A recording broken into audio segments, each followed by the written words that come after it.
The man in the charcoal suit pointed at me from across a federal courtroom in Washington, D.C., and what he said next made every reporter in that room stop writing.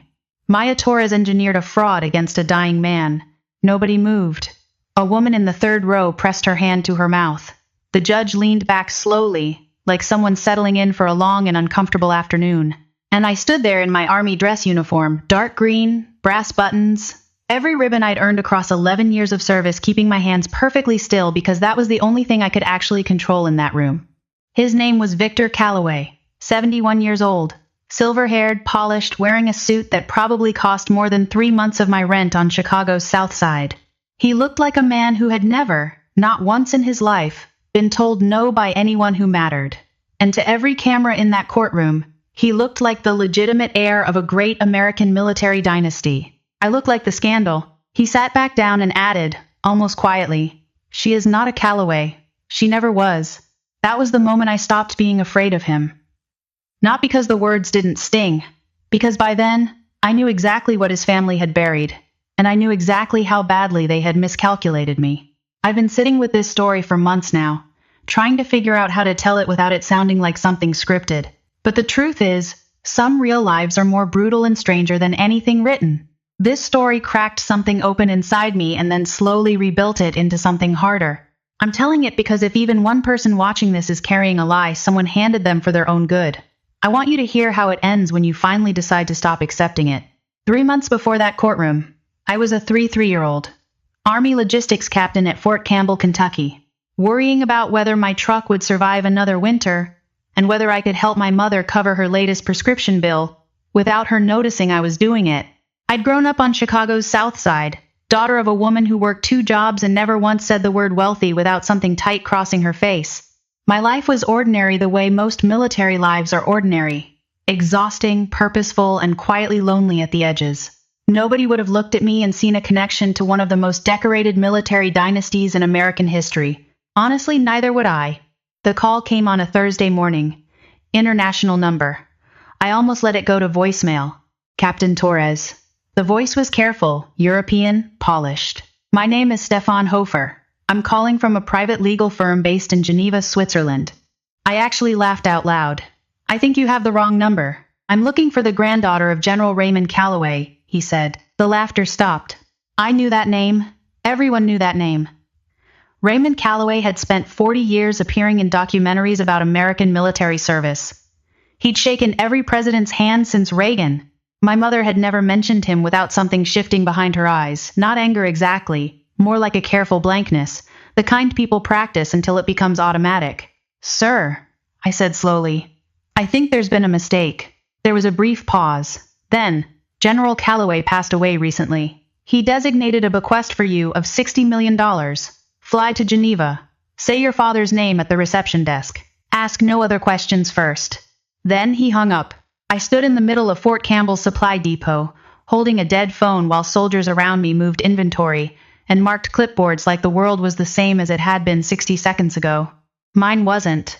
That same night I drove to see my mother at the assisted living facility outside Chicago where she'd been living for 3 years. The place always smelled like coffee and warm laundry. I found her in the common room watching the evening news. The moment I said the name Raymond Calloway, her hands went completely still. She didn't look confused. She looked afraid. That difference hit me like stepping off a curb I didn't know was there. I pushed her, gently at first, and then less gently. She kept saying she'd wanted to protect me. I kept asking what she'd been protecting me from. We circled each other for a full hour until I asked the question I'd carried my whole life. "Mom, did my father actually leave us? Or is that just the story you decided I could handle?" She turned toward the window. Chicago's lights blinked cold and distant through the November glass. "I told you what I believed was safest," she said finally. "Not true. Safest." I drove home through sleet, thinking about that word for most of the hour. I sat up until 2 in the morning with the wooden box she'd given me years ago, photographs, military patches, newspaper clippings, and one torn photograph of a man in uniform standing beside her with his face removed, cut away with surgical precision. I had always assumed she'd destroyed that face because she couldn't stand to look at him. Sitting on my kitchen floor in the middle of the night, I realized something colder. She might have removed it to protect me from recognizing him someday. Honestly, if this were your life, what would you do? Would you get on a plane to a country you'd never visited based on 2 sentences from a stranger? I almost didn't. I told myself it was insane. I had a job, responsibilities, a life that worked fine as long as I didn't examine the edges too carefully. But something in that wooden box wouldn't let me sleep. So I requested emergency leave, bought a one-way ticket to Geneva, and somewhere over the Atlantic, I had the strange, irreversible feeling that the version of myself who had boarded that plane was already gone. The bank didn't look like a bank. I had imagined marble columns and gold lettering, something that announced itself. Instead, it sat on a narrow cobblestone street near the old city waterfront gray stone walls, windows polished so clean they reflected the overcast sky, tucked between a high-end watchmaker and a hotel that didn't bother with a sign. The kind of building where powerful things happen quietly and then don't get mentioned. I stood outside in wrinkled civilian clothes with a carry-on bag and 3 hours of sleep, running on airport coffee and something I couldn't yet name. I almost turned around. I won't pretend I didn't. Inside, piano music, expensive leather, men in tailored suits carrying folders instead of laptops. The receptionist smiled the way people smile at confused tourists who are clearly in the wrong neighborhood. I have a meeting with Stefan Hofer, I said. I'm sorry, there's no appointment listed for your name. Of course there wasn't. I swallowed. Then I remembered the instructions. My voice came out quieter than I intended. My father's name was Lieutenant David Torres. Everything changed. Her expression froze, not confusion. Recognition. She stood so quickly her chair rolled backward. Within 30 seconds, 2 men in dark suits materialized from a hallway and escorted me to a private elevator, requiring both a keycard and a fingerprint scan. And right there in that elevator, watching my reflection in the mirrored walls, tired face, practical bun, dark circles, army boots worn from base life, I understood that whatever this was, it was not inheritance paperwork. Stefan Hofer was in his mid-70s. White hair, careful blue eyes, the particular calm of someone who has seen enough not to be rattled by anything anymore. He sat me down beside floor-to-ceiling windows overlooking Lake Geneva and said the sentence that cracked a wall I hadn't known I was standing behind my entire life. You resemble your father more than I expected. Nobody had ever said that to me before.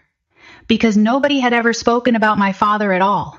What followed was 2 hours of precise, deliberate truth-telling.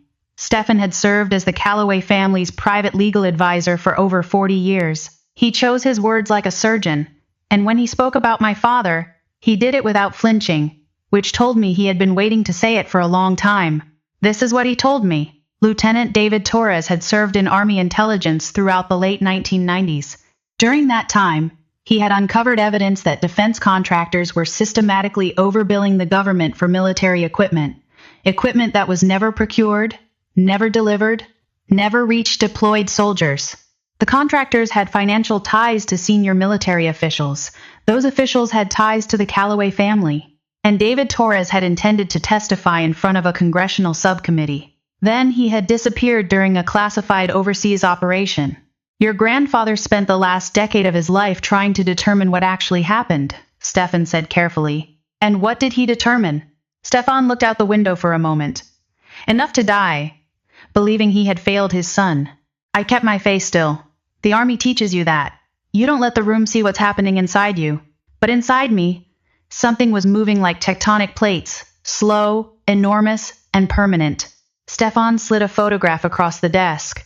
A young officer squinting into bright afternoon sun beside an older man in a general's uniform. The young officer had my jawline, my eyes, even the same set to his mouth I saw every morning in the mirror. My father. Looking ordinary, looking real, looking like a person rather than an absence. I didn't speak for a long time. Stefan gave me that silence without rushing it. Why me? I said finally. He never contacted me as an adult. Why leave everything to someone you watched from a distance? Stefan folded his hands. When you enlisted after college instead of pursuing corporate work, he called it hope. He paused. He said that directly, in a private note I have on file. He said watching your career made him believe his son's integrity hadn't died with him. I leaned back slowly. An old man I had never met had watched me struggle through deployments, a divorce, my mother's hospital stays. He'd watched me stay in uniform, not because it was easy, but because I believed it meant something. And somewhere in all those years of quiet observation, He had decided I was the last honest thing his family had produced. Part of me felt invaded. Part of me felt, for the first time in my adult life, genuinely seen by something larger than myself. Before I left Geneva, Stefan handed me a sealed envelope. My grandfather's handwriting was firm but uneven near the end of each line, the way old hands get when strength has already begun to leave but stubbornness hasn't. Maya, if you are reading this, I failed to repair what my family allowed to break. You are the last honest Calloway left. I am sorry it took me until the end to say it out loud. I sat alone in my hotel room until nearly 4 a.m. reading the files Stefan had prepared. Financial records, congressional correspondence. My Uncle Victor's name appeared across decades of documentation, defense consulting, board memberships, political donations funneled toward investigators who'd quietly let certain inquiries expire. Around 3 a.m., I found a letter my father had written to my mother. The envelope had never been opened, still sealed. Someone had intercepted it before it arrived, and then for reasons I will never fully understand someone had kept it. The handwriting was precise and careful. Claire, if something happens to me, please keep Maya away from this family. There are things my father allowed that cannot be undone. I love you both more than my own life. David. I read that letter 11 times. Not once did it sound like a man walking away from us.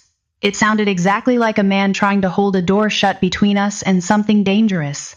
I want to stop here for a second, because I think about this moment more than any other in this entire story. My mother spent 30 years telling me my father had left because she thought that lie was safer than the truth. I understand the instinct now. When something is too large and too dangerous to explain to a child, you simplify it. You hand them a story they can survive rather than one that might break them. What she didn't understand, what I don't think she ever let herself fully face, is that children grow up, and protective lies don't stay small. They grow into the shape of the person carrying them. If you have ever been handed a story by someone who loved you, and you've always sensed something wrong at the edges of it, I want you to hear this clearly. The truth was never the thing that was going to hurt you. The silence was. I flew home carrying enough documentation to dismantle one of the most honored names in American military culture. The memorial service for General Calloway was held at a private chapel in Northern Virginia. The road was lined with black SUVs for a quarter mile. Men with earpieces stood near the entrance, not quite successfully pretending to be guests. I arrived alone in my dress uniform, and I felt the exact moment the room registered who I was not with warmth, with wariness. I was the complication, the story nobody in that chapel wanted present. Victor Calloway found me within minutes of my arriving. He was composed, controlled, and immaculately dressed. He moved through that room like a man who had always owned the air inside whatever building he occupied. When he reached me, his voice was almost gentle. "You shouldn't be here." "He was my grandfather," I said. He was confused near the end. "Stefan Hofer says otherwise." 3 handwriting experts agree with Stefan. Something shifted behind Victor's eyes. Calculation? Not anger. He was already thinking ahead. "You have no idea what you've walked into," he said quietly. "I know my father wrote letters that never arrived," I said. "I know what that cost my mother. I know what it cost me." For less than a second, barely a breath, Victor Calloway looked like a man who had just put his foot through the floor of a house he'd been calling solid for 30 years. Then the mask came back. He walked away without another word. He had no idea. That was when a hand touched my elbow, and I turned to find Colonel Eleanor Briggs, retired Army. Silver-haired, still standing with the posture of someone who ran 5 miles before breakfast until the day she stopped being required to. She extended her hand. "You must be David's daughter." Everything inside me stopped moving. We sat together in the back of the chapel while politicians delivered beautiful speeches about patriotism and sacrifice. Colonel Briggs spoke under the ceremony in a voice meant only for me. She had served alongside my father in the early 90s. She described a man who was brilliant, stubborn, and constitutionally incapable of ignoring something wrong. David believed the uniform actually meant something, she said. Not as a symbol, as a contract. If you wore it, you were supposed to actually protect people. Even when it cost you everything. What happened to him? She glanced toward the front pew where Victor sat flanked by attorneys. He filed a formal complaint through official channels. Within 3 weeks, his security clearance was under review. Within 2 months, he was redeployed to a classified operation overseas. A pause. He never came back. The room felt smaller. Nobody asked questions? Briggs looked at me steadily. The people who would have asked the questions were the same people who wrote the orders. I want to be honest about what I felt in that moment. It wasn't grief. It was rage. Clean, cold, focused rage. Not the kind that makes you break things.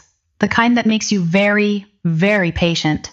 The federal hearing began 6 weeks later. By that point, my face had appeared on enough cable news segments that strangers were recognizing me in hotel elevators. Every headline reduced me to a single convenient label: the forgotten granddaughter, the army upstart, the scandal. I had stopped reading them. I walked into that courthouse beside my attorney, Patricia Sims, sharp-eyed, silver-streaked, the kind of woman who treated courtrooms like rooms she had already won and was simply required by procedural law to walk through again. "You look like you haven't slept," she murmured as we passed through security. "I haven't." "Good." Exhausted people look like they have something real at stake. Victor's team had 3 attorneys surrounding him like a personal architecture of defense. He sat between them without moving, his face arranged into the expression of a man who had not yet decided to be worried. When his lead attorney called me to the stand, he smiled pleasantly. He walked through the expected lines. I had never met General Calloway in person. The inheritance had been conveyed through a foreign legal firm. I had significant personal debt at the time the bequest was made. All true. I said yes to each one without flinching.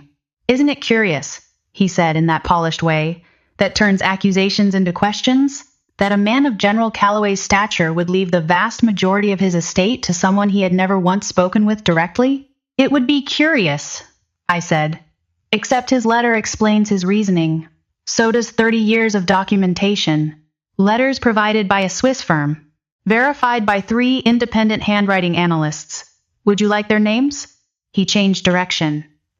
"Captain Torres, were you aware your father was under formal investigation for professional misconduct prior to his final deployment?" Patricia stood. "Objection." The judge allowed limited questioning. "Answer the question," the attorney said pleasantly. I looked at him. I was also aware that the investigation was initiated by the same defense contractors my father was preparing to testify against. Interesting timing. I paused. You might call it a coincidence. The room was very quiet for a moment. Several older men in the public gallery, veterans, I could tell by the way they sat, still and attentive, were looking at me differently now. Not like a scandal, like a soldier. Victor was staring at the table. Then Colonel Briggs took the stand, and the room changed. She spoke without drama. She spoke the way people speak when they are old enough and tired enough that they have finally stopped caring whether the truth is convenient for anyone in the room. She described the fraudulent billing systems. She described the missing equipment. She described soldiers deployed without adequate gear while contracting executives sat on boards collecting 7-figure consulting fees. She described my father's formal complaint and everything that happened to him afterward with methodical, unhurried clarity. Then she turned and looked directly at Victor Calloway. "I watched good soldiers protect your family's decisions for 30 years, she said. "Some of them willingly. Some of them had no choice." Victor's attorney objected. The judge sustained it. But the words were already in the room. "You can object to testimony. You cannot unring a bell." 3 weeks before Christmas, the judge upheld the will. No music, no applause, no dramatic moment. He simply removed his glasses, said the words quietly. "The court finds in favor of the claimant," and that was that. $60 million. Multiple properties. Trust accounts. Investment holdings. Everything. For several seconds, nobody in that courtroom moved. I sat completely still, and here is the honest truth about what I felt. Not triumph. Not relief. A kind of vast, quiet sadness. Like running a long race and discovering at the finish line that the thing you were running toward had never been able to give you back what you'd lost. Across the room, Victor Calloway sat with his hands folded on the table. Not angry, not performing composure. Just done. The way people look when they have been carrying something heavy for decades and have finally been relieved of it against their will. Patricia squeezed my shoulder lightly. "You did well, did I?" I said. She studied me for a moment. "That depends on what you wanted." Honestly, I wasn't sure anymore. I spent the drive back to Virginia thinking about revenge. The way you think about a thing you've been promised for so long you've built a whole room in your mind for it. I thought about public investigations. About announcements. About the Calloway name finally being stripped of its protective mythology in front of the cameras that had always been kind to it. I thought about all the years my mother worked double shifts, hid pharmacy receipts, smiled a certain way whenever I was around so I wouldn't notice how tired she was. All of that quietly, privately paid by two people who had nothing to do with the choices that created the debt. And then I thought about something else. No legal victory, no headline, no inheritance was ever going to give me back a single birthday. I spent not knowing my father was real. Revenge is a story we tell ourselves about justice. But most of the time, if we're honest about it, revenge is just grief that's decided to stop crying and start planning. I asked Stefan to arrange a private meeting with Victor. He looked at me across the long mahogany table with quiet concern. Emily. Maya, I said, and I need to hear it from him. Victor was staying at a private medical residence outside Georgetown. The newspapers were calling it exhaustion. The truth was simpler. A man who had controlled every room he walked into for 40 years had finally lost control of one that mattered, and the fall had been physical. When I walked in, he was sitting by the window in ordinary civilian clothes. No suit, no cufflinks, no performance architecture. He looked like a man I might have passed on a Chicago sidewalk without recognizing. I didn't think you'd come, he said. I almost didn't. I sat down across from him. The room was quiet. December rain moved against the window. Did you kill my father? He closed his eyes. No. I believed him immediately. Not because he was honorable, he wasn't. Because he sounded ashamed rather than defensive. Shame sounds different from denial. It sits lower in the chest. What happened then? Victor was quiet long enough that I thought he might not answer. Then he began, slowly, in the voice of someone reading a document they would rather not have written. David was going to testify. The contractors involved had senators. They had generals. There was too much money moving in too many directions, too many careers attached to it continuing. We arranged for David to be reassigned before the testimony date. His jaw tightened. We believed they would simply move him to a different post. Remove him from the picture quietly. We never believed that he wouldn't come back. I finished. No. The room stayed very still. Rain tapped softly and steadily against the glass. You left the door open, I said. You didn't pull the trigger, but you left the door open and walked away. He didn't argue. He didn't explain. He nodded once. And then Victor Calloway, who had spent 4 decades moving through rooms like a man physics didn't fully apply to, simply started crying. Not dramatically, no performance in it. Silent tears from someone who had finally run out of the energy required to maintain a version of himself that the evidence no longer supported. Your grandfather hated himself, he whispered. He spent every year after that trying to find some way to make it mean something. He should have started while my mother was still working 2 jobs, I said. Victor didn't respond. There was nothing to say to that. Before I left, I stopped at the door. One last thing. Why leave everything to me instead of just trying to contact me when he was still alive? His tired eyes lifted. Because you became the person this family spent 40 years pretending to be. I drove back through Georgetown in slow evening rain, and here is the honest truth about what I felt. Lighter. Not healed, not at peace, not any of the tidy emotional resolutions people want from stories like this one. Just lighter the way you feel when you put down something you've been carrying so long you forgot it had weight. Here is what this story taught me. And I say this with the full weight of everything it took to learn it. The most dangerous lie isn't the one other people tell you. It's the one you stop questioning because questioning it would cost you something. My mother told me my father left because she was afraid of what the truth would demand from her. My grandfather never called because he was afraid of what reaching out would cost. Victor spent a lifetime covering up because exposure would cost everything he'd built. Meanwhile, the lie accumulated interest. It cost everyone and everything far more than the truth ever would have. The mistake most people make is believing that silence is neutral. It isn't.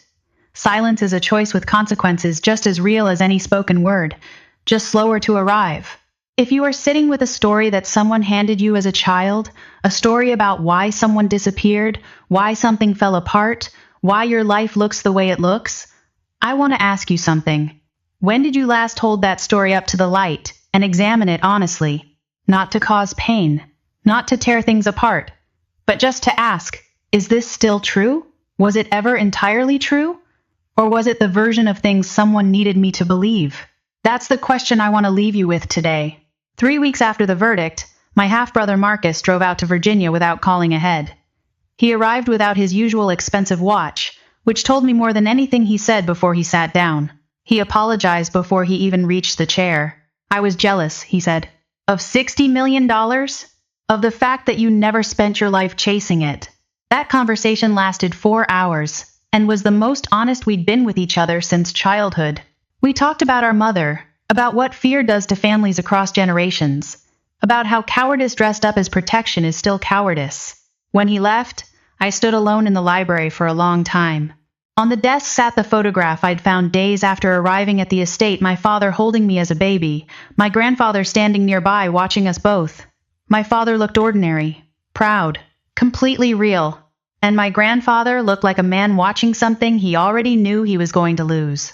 I had spent 33 years believing I was a woman whose father didn't love her enough to stay. The truth was harder and more human than that. I was a woman whose family was full of people who made terrible choices out of fear. People who loved each other clumsily and sometimes catastrophically, and couldn't find their way to honesty until most of the chances were already gone. I made a decision that week about the Calloway fortune that I'm not going to frame as entirely selfless, because that would be a cleaner story than the one I actually lived. But I will tell you, it was made with my father's beliefs in mind, that service means something, that the uniform is supposed to mean something, and that the most powerful thing you can do against people who used patriotism as a business strategy is to actually mean it. I want to know what you think. Drop a 1 in the comments if you think I made the right call claiming the inheritance. Drop a 2 if you think I should have walked away from it entirely. Drop a 3 if you would have done something completely different, and tell me what. Wherever you're watching this from right now, tell me your city and what time it is there. I love knowing this story is landing in different places, different time zones, different lives. And have you ever been handed a story by someone who loved you that turned out to be theirs to carry, not yours? Has there been a version of this in your own family? I read every single comment. I would genuinely like to know. If this story reached something real in you, please subscribe. I put everything I have into telling these stories, ordinary people facing impossible things, and finding out who they actually are on the other side. I'll be back soon with another one, and I'm grateful you stayed for this one. This is a fictional story inspired by real emotional experiences, fully rewritten and reimagined in Chicago, Illinois to create original content. Any resemblance to real people, living or deceased, or to actual events is entirely coincidental.